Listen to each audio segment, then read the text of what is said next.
जळकोटमधील शेतकरी आत्महत्या प्रकरणामध्ये पत्नीच्या विनयभंगाची तक्रार घेण्यासाठी 25,000ची लाच मागितली गेली असं प्रकरण समोर आलं आणि या लाच प्रकरणात 2 पोलिसांसह 6 आरोपी फरार आहेत।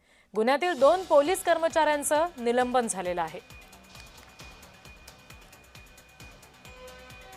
लातूरमध्ये एका शेतकऱ्याने आत्महत्या केली। आपल्या पत्नीच्या विनयभंगाचा गुन्हा पोलिसांनी नोंदवून घेतला नाही, या नैराश्यातून त्याने आत्महत्या केली आणि आपल्या हातावर या संदर्भातली सुसाईड नोट संबंधित शेतकऱ्यांना लिहिलेली। या सगळ्या संदर्भात तक्रार घ्यायला पाहिजे म्हणून 25,000ची लाच मागितली गेलेली होती। या प्रकरणामध्ये 2 पोलिसांचं निलंबन झालंय। या सगळ्या संदर्भात आणखी तपशील देत आहेत आमचे प्रतिनिधी अजय घोडके। अजय,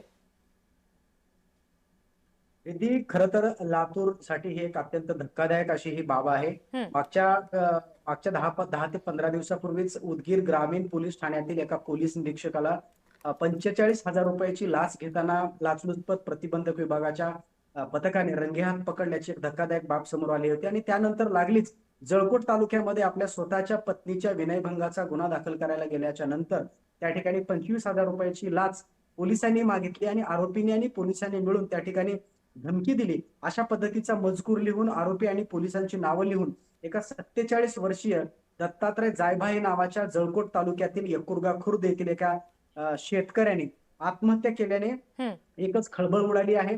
एकंदरीत आपण जर पाहिलं तर पोलीस प्रशासनाकडून असं सांगितलं जातंय की मयत दत्तात्रय जायभाई यांच्यावरती 2024 मध्ये आता जे आरोपी आहेत त्यांनी त्या ठिकाणी गुन्हा दाखल केलेला होता आणि त्या संदर्भातला तपास सुरू असतानाच आता मयत दत्तात्रय जायभाई यांच्या पत्नीचा विनयभंग त्यांच्याच भावकीतल्या लोकांनी केला जातो आणि त्यानंतर त्या ठिकाणी गुन्हा दाखल करण्यासाठी जळकोट पोलीस स्टेशन मध्ये कार्यरत असलेला जो माणिक कसबे नावाचा जो पोलीस कर्मचारी आहे, या पोलीस कर्मचाऱ्याने आणि वाढवणा पोलीस स्टेशन मध्ये असलेल्या शिवाजी केद्रे नावाच्या पोलीस कर्मचाऱ्यांनी मिळून त्या ठिकाणी यांना 25,000 रुपयाची लाच मागितली आणि त्यांना त्या ठिकाणी त्रास दिला। यासाठी त्यांनी आत्महत्या केल्याचं या ठिकाणी पाहायला मिळतंय।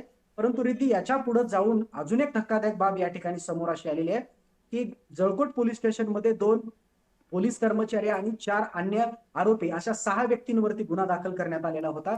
परंतु गुन्हा दाखल झाल्याच्या नंतर 2 पोलीस कर्मचारी आणि 4 आरोपी अशा एकूण 6 आरोपींनी त्या ठिकाणी पलायन केलेलं आहे आणि त्या ठिकाणी आरोपी अद्यापही गुन्हा दाखल झाल्याच्या नंतर फरार झालेले आहेत। त्यामुळे पोलीस प्रशासनाच्या कार्यक्षमतेवरती पुन्हा प्रश्नचिन्ह निर्माण झालेला आहे आणि जायभाई कुटुंबाला न्याय मिळतो की काय, मिळणार का नाही, असा सवाल देखील आता या ठिकाणी उपस्थित केला जातोय।